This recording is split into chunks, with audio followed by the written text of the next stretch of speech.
Assalamualaikum students. So in today's lecture we are going to discuss the next topic of class first year biology, which is microscopy. So if we talk about the microscopy, what it is? It is a technique which is used in a lot of the lab biochemistry के अंदर microbiology के अंदर to visualize those objects जिनको हम लोग अपनी naked eye से नहीं देख सकते हैं. And what is naked eye means that without any glasses or without any lenses हम लोग उनको visualize नहीं कर सकते हैं.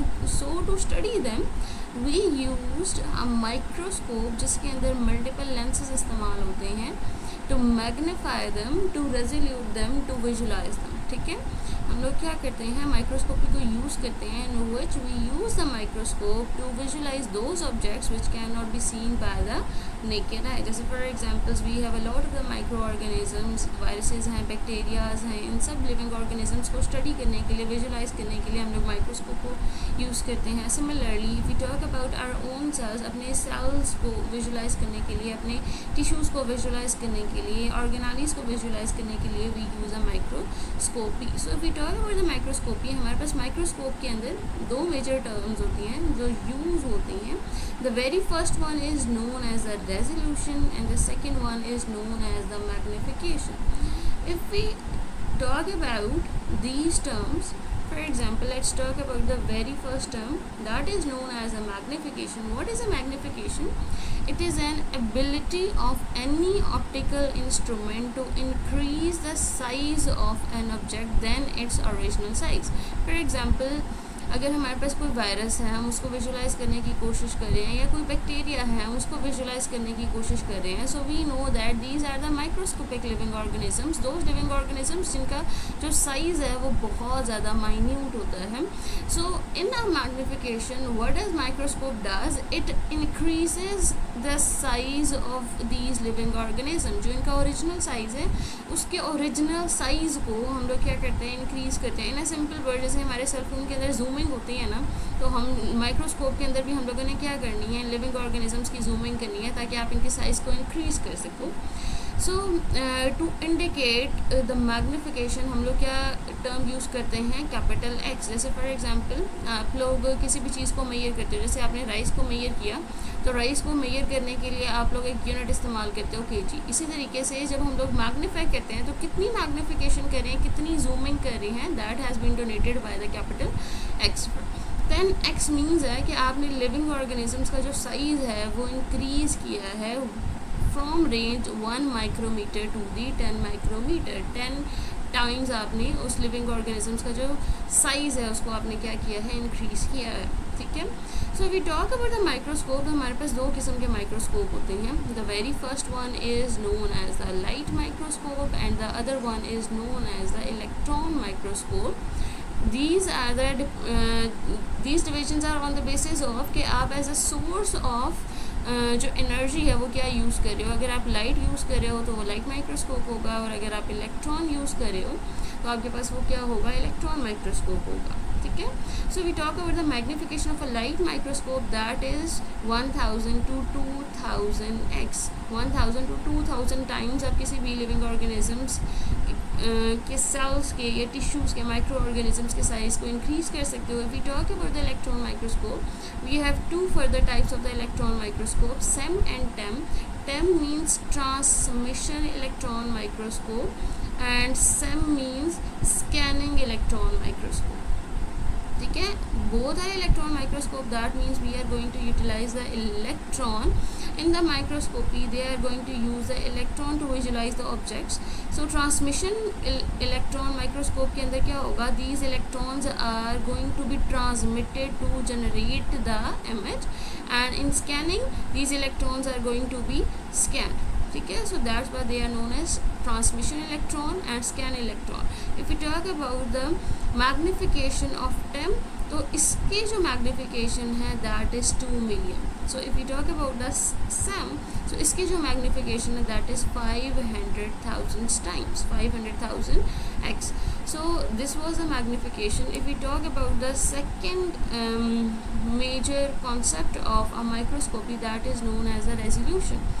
And what is resolution? It is a minimum capacity of a lens to differentiate between two adjacent points. जैसे for example, अगर हमारे पास एक जो है आपने यहाँ पर डाइस रखा हुआ है और जो दूसरा डाइस है वो आपने बिल्कुल इसके क्लोज रखा हुआ है, सो जब आप इनको विजुलाइज करने की कोशिश करते हो तो आपको नज़र नहीं आता, ठीक है। आप इसको क्या करते हो, मैग्नीफाई करते हो, तो आपको पता चलेगा कि हाँ इनके दरमियान में इतना ज़्यादा डिफरेंस है। सो मैग्नीफिकेशन मीन्स कि आपने इनके साइज़ इंक्रीज़ कर दिया, आपने उसको जूम इन किया है, ठीक है। So this is known as the magnification. और रेजोल्यूशन में आप क्या करते हो कि आप इसको विजुलाइज करते हो इन दोनों डाइस के दरमियान के डिफरेंसेस को, and same goes for this.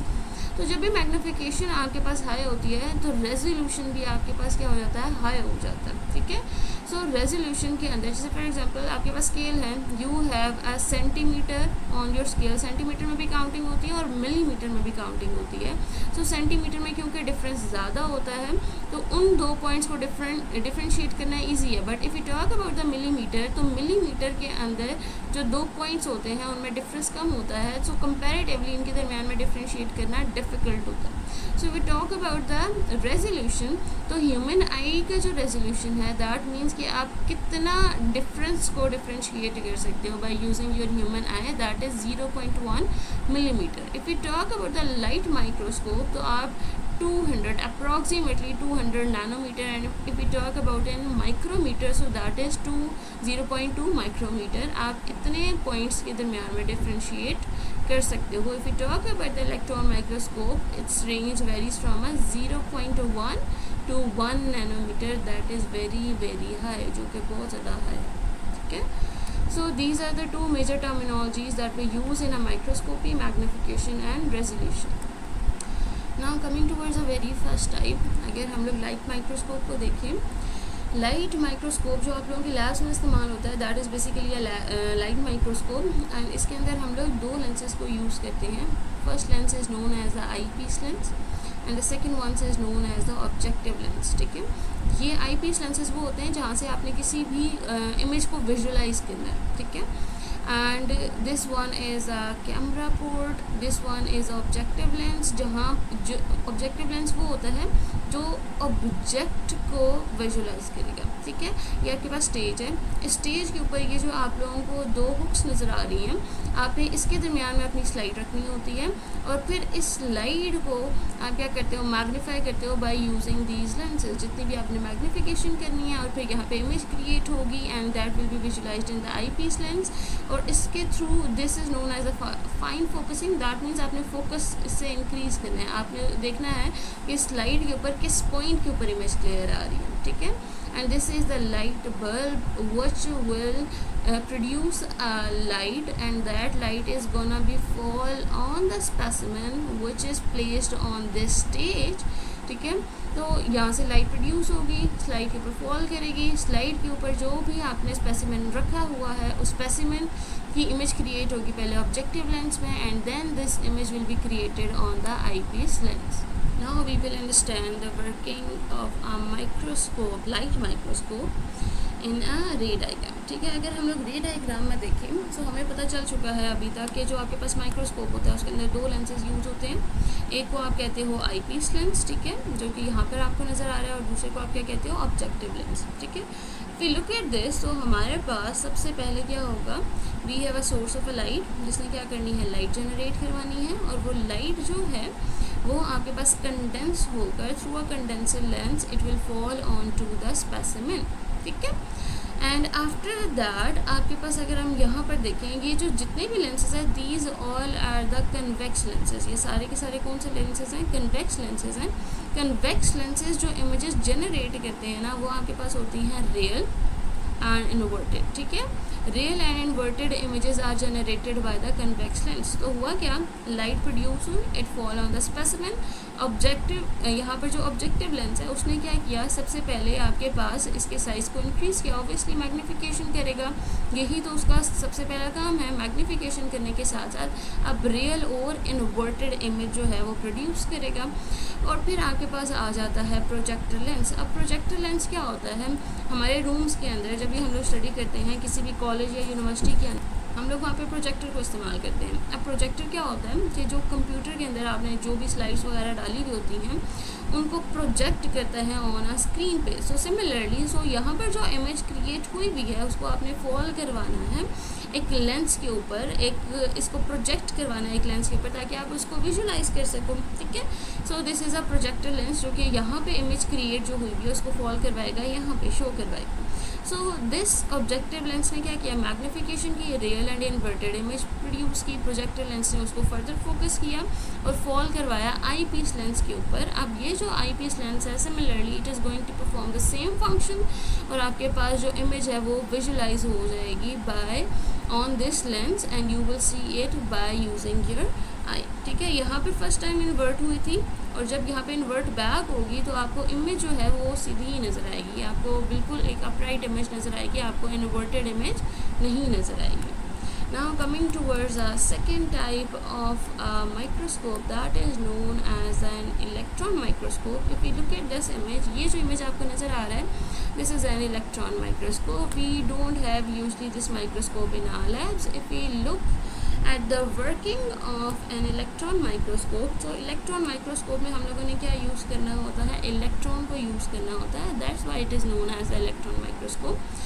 सो आपने क्या कर लेना है कि इलेक्ट्रॉन गन ले लेनी है। What is an electron gun, it is a source of electron. एक इलेक्ट्रॉन की जो प्रोडक्शन आपने करवानी है वो आप सोर्स गन के थ्रू करवाओगे। ठीक है, सो सोर्स गन ने क्या किया, it has produce the electron beam, एक वो कैथोड रे को प्रोड्यूस कर देता है। हेयर इज़ एन इलेक्ट्रोड जिसको हम कहते हैं anode, that is negatively charge electrode. So आपके पास इलेक्ट्रॉन गन ने इलेक्ट्रॉन्स को प्रोड्यूस किया, आपके पास इलेक्ट्रॉन बीम्स बहुत ज़्यादा आ गई।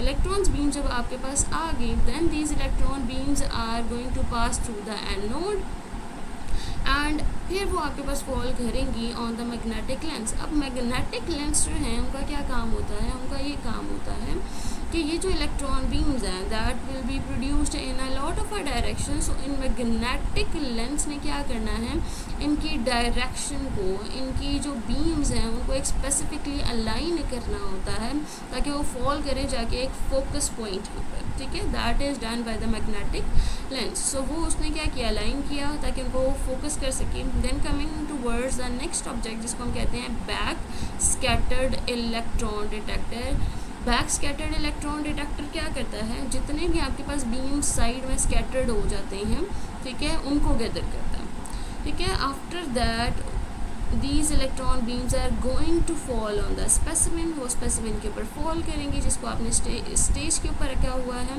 And when this will fall on this specimen, so वो जब रिफ्लेक्ट करेंगी तो these reflected electrons are going to be detected by this secondary electron detector और फिर वो आपके पास क्या करेगा, इस ऑब्जेक्ट की जो इमेज है वो क्रिएट कर देगा। So that's how the electron microscope works. Now coming towards the difference between electron and the light microscope, अगर हम लोग electron and light microscope के difference की बात करें, this is the exact table which is given on your book। ठीक है, कि हमारे पास लाइट माइक्रोस्कोप के अंदर हम लोग सोर्स क्या यूज़ करते हैं, ऑब्वियसली लाइट, और इसके अंदर क्या यूज़ करते हैं, सोर्स इलेक्ट्रॉन बीम्स। इसकी जो मैग्नीफिकेशन है that is ranges from 1000 to 2000। ठीक है, बट अप्रॉक्सीमेटली मोस्टली जो आपके पास माइक्रोस्कोप्स होते हैं उनकी इतनी रेंजेस होती हैं, but in general it is 1500x। Coming towards electron microscope, इसकी 1 to 50 मिलियन टाइम्स है। So we have two types, जो जैसे हम लोगों ने पहले देखा था that was SEM and TEM. So SEM की डिफरेंट होती है और टेम की डिफरेंट होती है। ठीक है, coming towards light microscope, it can magnify or resolute the both live and the dead specimens। चाहे आप कोई भी लाइव सेल्स ले लो, लिविंग ऑर्गेनिज्म ले लो या डेड स्पेसिमेन ले लो, दोनों को विजुलाइज कर सकते हैं। But in electron microscope it can only visualize the dead and the dried specimen। So the formation of the image depends upon the light absorption from the different zones of the specimen, कि कितनी आपके पास light absorb हुई है। But it depends upon the electron scattering, के कितने electron जो हैं वो उस ऑब्जेक्ट के साथ फॉल करके स्कैटर्ड हुए हैं और कितने आपके पास सेकेंडरी डिटेक्टर ने डिटेक्ट किए हैं, ठीक है। इसकी लो रेजोल्यूशन होती है, obviously it is a light microscope, 2 lens microscope है तो इसकी तो कम ही होगी। It has a high resolution और इसकी जो मैग्नीफिकेशन है, यूज़फुल मैग्नीफिकेशन 500 to 15x, यानी कि मोस्ट ऑफ द ऑब्जेक्ट्स इस रेंज के अंदर देखे जाते हैं, ठीक है। एंड इसकी जो यूज़फुल है that is 1600x till two the 1 million x, ठीक है। It has a low resolution and it has a high resolution. इसकी जो इमेजेस आती हैं वो कलर्ड आती हैं, इसकी जो इमेजेस आती हैं वो ब्लैक एंड वाइट आती हैं। वैक्यूम इज़ नॉट रिक्वायर्ड और इसके अंदर वैक्यूम चाहिए होता है। वाई? बिकॉज ये इतना ज़्यादा मैग्नीफाई नहीं कर रहा कि वो आपके डस्ट पार्टिकल्स को या इन सब चीज़ों को भी दिखाए या किसी भी माइन्यूट सब एलिमेंट्स को भी दिखाए, लेकिन क्योंकि इसकी मैग्नीफिकेशन बहुत ज़्यादा है तो आपके पास बहुत ज़्यादा माइन्यूट चीज़ें भी जो है वो मैग्नीफाई होके लेंस के अंदर आपको विजुलाइज हो सकती हैं, जिसकी वजह से आप जो इमेज देखना चाहते हो वो एग्जैक्ट क्लियर नहीं आएगी। दैट्स वाई हमें इसके अंदर वैक्यूम चाहिए होता है ताकि कोई भी और चीज़ इंटरप्ट ना करे during visualising these substances. Now coming towards the next topic, which is the types of the electron microscope, जिसको हम कहते हैं SEM and now coming towards the next topic, which is the types of the electron microscope. So we have two types of electron microscope. First one is known as SEM and the second one is known as TEM. So SEM is pronounced as a scanning electron microscope. Why? Because it scans surface with the electrons. जो भी आपने object visualise करना है उसकी surface को आप क्या करते हो, इलेक्ट्रॉन के थ्रू स्कैन करते हो। And the second type is known as the TEM, which is transmission electron microscope.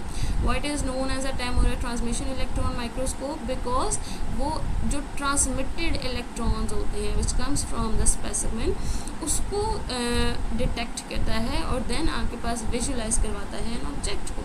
Coming towards ये 3D इमेज देता है, ये 2D इमेज देता है। इसकी रेजोल्यूशन है 1 to 20 नैनोमीटर एंड इसकी रेजोल्यूशन है 0.1 to 1 nanometre.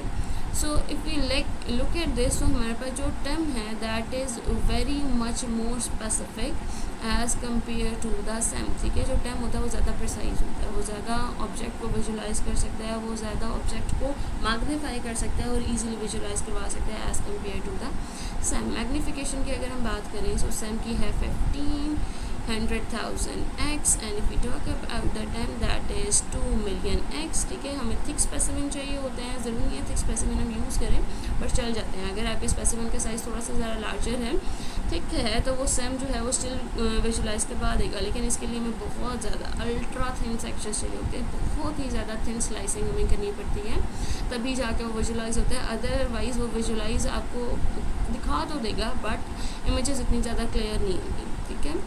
and a surface needs to be coated with any metal that can be a gold और a platinum। कोई भी आपने जो है वो मेटल यूज़ करना होता है, इसका काम क्या होता है, इसका काम यही होता है कि ये आपके पास एक इलेक्ट्रॉन्स के लिए पाथ क्रिएट करता है ताकि वो इजीली किसी भी ऑब्जेक्ट को विजुलाइज करवा सके, ठीक है, उसको मैग्नीफाई कर सके, उसको विजुलाइज करवा सके। And surface morphology is the study of the structures of living organisms. लेकिन यहाँ पे हम लोग इंटरनल स्ट्रक्चर्स को देखते हैं इन अ सिंपल वर्ड। जो आपके पास वायरस है या प्रोटीन्स हैं या नैनो पार्टिकल्स हैं, जितने भी माइन्यूट स्ट्रक्चर्स होते हैं, बहुत ही ज़्यादा स्मॉल स्ट्रक्चर्स होते हैं, उनको विजुलाइज करने के लिए आप TEM को यूज़ कर सकते हो। बट अगर आपके पास कोई भी सेल है या इंसेक्ट्स हैं, आप उसको स्टडी करने के लिए SEM को यूज़ कर सकते हो।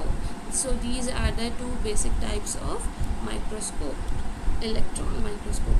Now coming towards the last topic of today that is Svedberg units. अब स्वेटबर्ग यूनिट्स क्या होते हैं? स्वेटबर्ग यूनिट्स आपने अक्सर देखा होगा, जैसे for example when ever you study about the ribosomes, जब भी आप राइबोसोम्स के बारे में स्टडी कर रहे होते हो तो आपने वहाँ पे एक ऐसे कलर का सिंबल देखा होगा, इसको हम कहते हैं स्वेटबर्ग यूनिट। अब ये स्वेटबर्ग यूनिट क्या है? It is unit which is used to describe the sedimentation rate of a particle, ठीक है, in an अल्ट्रा सेंट्रीफिकेशन। अब सबसे पहले इसको अंडरस्टैंड करने के लिए हमें पता होना चाहिए कि अल्ट्रा सेंट्रीफिकेशन होती क्या है। सेंट्रीफिकेशन जो है इन अ सिंपल वर्ड्स वो एक टेक्निक होती है जिसके अंदर हम लोग क्या करते हैं, जो आपके पास सैंपल होता है आप उसको सेंट्रीफ्यूज करते हो। वो सेंट्रीफ्यूज का मतलब ये है, हमारे पास एक मशीन आती है जिसको हम कहते हैं सेंट्रीफ्यूगेशन मशीन। ये जो सेंट्रीफ्यूगेशन मशीन होती है ना, सेंट्रीफ्यूगेशन मशीन के अंदर आपने कोई भी सैंपल ले लिया which is compose of a various particles. For example हम कहते हैं कि हमने कोई भी सेल सैंपल ले लिया, ठीक है, आपने कोई भी सेल सैंपल ले लिया। अब उस सेल के अंदर बहुत ज़्यादा ऑर्गेनालीज हैं। अब कुछ ऑर्गेनालीज का साइज़ बहुत ज़्यादा लार्जर होता है, कुछ ऑर्गेनालीज का साइज़ बहुत ज़्यादा स्मॉल होता है। सो आप क्या करते हो, on the basis of their sizes, on the basis of the charges, on the basis of the densities, आपने उनको क्या करना होता है, सेपरेट आउट करना होता है। That is done on in the centrifugation. और वो आप कैसे करते हो, आप क्या करते हो, लेते हो सैंपल, आप उसको डालते हो किसी भी एक ट्यूब के अंदर, चाहे वो आपके पास पॉइंटेड हो या चाहे आपके पास, हमारे पास जो ट्यूब्स होती हैं ना, इन केस ऑफ सेंट्रीफ्यूगेशन वो 2 शेप्स की होती हैं। इनको हम कहते हैं सेंट्रीफ्यूज ट्यूब्स। या तो वो इस तरीके से आपके पास पॉइंटेड होती हैं, या तो वो आपके पास कुछ इस तरीके से दिखती हैं, ठीक है, थोड़ी सी फ्लैट सरफेस होती है उनकी बॉटम से, ठीक है। तो आपने सेंट्रीफ्यूज ट्यूब ले लेनी है, आपने उसके अंदर अपना सैंपल डालना है, सेंट्रीफ्यूज मशीन के अंदर डालोगे। सेंट्रीफ्यूज मशीन क्या करेगी, अंडर आ सेंट्रीपिटल फोर्स, ठीक है, सेंट्रीपिटल फोर्स के अंडर वो इस सारे के सारे सैंपल को बहुत ही ज़्यादा हाई स्पीड के अंदर स्पिन करती है, रोटेट करती है बहुत ही ज़्यादा। इसकी जो स्पीड है ना, that is very very high, और इस प्रोसेस को हम कहते हैं centrifugation. So if you look at this, आपने क्या किया, एक होमोजेनेट लिया, ठीक है, उसमें से आपने क्लम्प्स वगैरह को रिमूव कर दिया। क्लम्प्स वगैरह मतलब सेल्स के अंदर जैसे कनेक्टिव टिश्यूज़ हैं जो कि सेल्स ऑर्गेनालीज को आपस में लाइक सेपरेट आउट नहीं होने देते, ठीक है, यूँ समझ लो कि इम्प्योरिटीज़ होती हैं, आपने उनको रिमूव कर लिया। अब आपने उस सेल होमोजेनेट को क्या किया है, सेंट्रीफ्यूज किया है 1600 gram, that was a total amount of a sample that you have taken, and आपने उसको 10 मिनट के लिए क्या किया है, सेंट्रीफ्यूज किया है। सो जो सबसे ज़्यादा हैवी ऑर्गेनाली है दैट इज़ अ न्यूक्लियाई, और वो जो न्यूक्लिया है उसने क्या हो जाना, सेपरेट आउट हो जाना, ठीक है। देन आपने क्या किया, ये ऊपर वाले को हम कहते हैं सुपरनेटेंट और इसको हम कहते हैं पैलेट। आपने क्या किया, सुपरनेटेंट को निकाल लिया ऑन नेक्स्ट सेंट्रीफ्यूज ट्यूब। आप फिर दोबारा से उसको क्या करोगे, अब इसका जो मास है रिड्यूस हो गया क्योंकि निकला है तो निकल गया, फिर आपने इसको 5 मिनट के लिए दोबारा से किया। जब आपने इसको दोबारा से किया, so now these organelles which has comparatively larger size than these organelles but smaller size than the nuclei, तो फिर दोबारा से वो सेपरेट आउट हो जाएंगी। आपने दोबारा से सुपरनेटेंट को नेक्स्ट ट्यूब में डाला, अब मास और रिड्यूस हो गया, अब आपने उसको ज़्यादा टाइम के लिए सेंट्रीफ्यूज किया है। Now these organelles are going to be settled at the bottom, then supernatant को आप नेक्स्ट सेंट्रीफ्यूज में निकालोगे, फिर आप ज़्यादा टाइम के लिए उसको सेंट्रीफ्यूज करोगे बट मास कम होगा, then these will be separated out. Then फिर दोबारा से आप क्या करते हो, सुपरनेटेंट जो है वो निकाल लेते हो, और आप जो भी रिक्वायर्ड ऑर्गेनाली है आप उस ऑर्गेनाली के ऊपर स्टॉप लगा देते हो कि हाँ भाई हमें यही चाहिए, हमें ये वाली जो ऑर्गेनाली है वो मिल गई है। So in this ultra centrifugation कोई भी आपके पास ऑर्गेनाली है, चाहे वो प्रोटीन्स हैं, चाहे वो राइबोसोम्स हैं, या कोई भी मैक्रोमोलिक्यूल हैं, so on the basis of ultra centrifugation उनका सेडिमेंटेशन रेट क्या है, ठीक है, इसीलिए हम इसको एक और वर्ड से भी डिनोट करते हैं which is the sedimentation coefficient, ठीक है, that what is capital S is it is a sedimentation coefficient. So sedimentation coefficient और स्वर्डबर्ग यूनिट क्या होता है, वो आपके पास डिस्क्राइब करता है कि what is the sedimentation rate of an organelle in the ultracentrifugation. और ये डिपेंड किस चीज़ पे करती है, depends upon the mass, shape, interaction of all the organelles और मैक्रोमोलिक्यूल्स जो भी आप सेंट्रीफ्यूज करना चाह रहे हो with the other compounds, and the density of a particle and the density and viscosity of a medium। जाहिर सी बात है, जो आपने सेल्स लिए हैं, जब आप उसका होमोजेनेट बनाओगे, सस्पेंशन बनाओगे, तो आपने एक मीडियम को यूज़ करना जिसके अंदर वो सेल डालोगे, ठीक है, ताकि उनके अंदर ऑक्सीडेजेस जो हैं या जैसे बहुत ज़्यादा रिएक्टिव स्पीशीज़ होती हैं वो उनको डैमेज ना करें, ठीक है।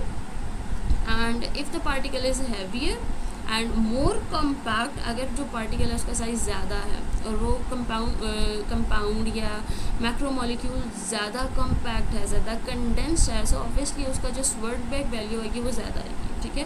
अगर उसको स्मॉलर होगी, वो कंपाउंड स्मॉलर होगा, इतना ज़्यादा हैवी नहीं होगा, होगा तो उसकी जो स्वेटबर्ग वैल्यू आएगी, यूनिट आएगा, वो आपके पास कम होगा, ठीक है। And this system was given by a Swedish chemist which is known as Theodor Svedberg, जिसने 1926 के अंदर एक नोबेल प्राइज़ भी विन किया था in chemistry for his work in the colloid. Even if you look at this ना, तो हमारे पास it is a type of a solution जो कि आपके पास डिफरेंट बेसिस के ऊपर सेपरेट आउट हो रहा है। So he had a quite a good work on these theories, ठीक है। And the invention of a ultra centrifuge, अगर हम एग्जांपल देखें, so we have the ribosomes in prokaryotic cell and the eukaryotic cell both. जैसे prokaryotic cells for example in case of a bacteria and eukaryotic cells in case of कोई भी plant हो जाए, human हो जाए या animal हो जाए, तो उसके जो राइबोसोम्स का साइज़ होता है that is 70s, that means इसका स्वेटबर्ग जो यूनिट है दैट इज़ 70s, ठीक है। And if you talk about the eukaryotic तो उसका 80s होता है। वाई? बिकॉज इनके जो साइज़ होते हैं राइबोसोम्स के वो स्मॉलर होते हैं, ठीक है। तो जब आप, क्योंकि हमारे पास जो राइबोसोम्स होते हैं ना वो 2 यूनिट से मिलकर बने होते हैं, एक लार्जर होता है, एक स्मॉलर होता है। They both are usually separately present in the cytoplasm, but जब भी इनको फंक्शन परफॉर्म करना होता है they come together and they combine with each other and they perform their functions, ठीक है। फॉर एग्जांपल इसका लार्जर यूनिट जो है वो 50s का है और इसका जो स्मॉलर सब यूनिट है वो 30s का है। जब वो कंबाइन करेगा तो वो 70s का हो जाएगा। अगर हम टेक्निकली देखें तो वो 80s का होना चाहिए, बट ऐसा नहीं होता। Why? Just think about it कि ये आपके पास एक लार्जर सब यूनिट है और ये आपके पास एक स्मॉलर सब यूनिट है, ठीक है। अगर हम इस लार्जर सब यूनिट को देखें ना, तो इसका ये वाला सरफेस एरिया अभी एक्सपोज्ड है, ये जो आपको नज़र आ रहा है ये हमारे पास क्या है, थोड़ा सा एक्सपोज्ड है, ठीक है। सो दैट्स वाई जब हम इसको मेजर करेंगे तो वो आपके पास उसका साइज़ ज़्यादा आएगा। फॉर एग्जांपल वी से इट कि वो 50s आ रहा है, पर अगर हम इस स्मॉलर सब यूनिट को देखें तो ये वाला एरिया भी है इसका एक्सपोज्ड है, जिसलिए हमने इसको मेजर किया तो वो क्या आया 30s। लेकिन जब इन्होंने फंक्शन परफॉर्म करना होगा तो जब आप इस लार्जर सब यूनिट को क्या कर दोगे, कंबाइन कर दोगे with this smaller sub unit.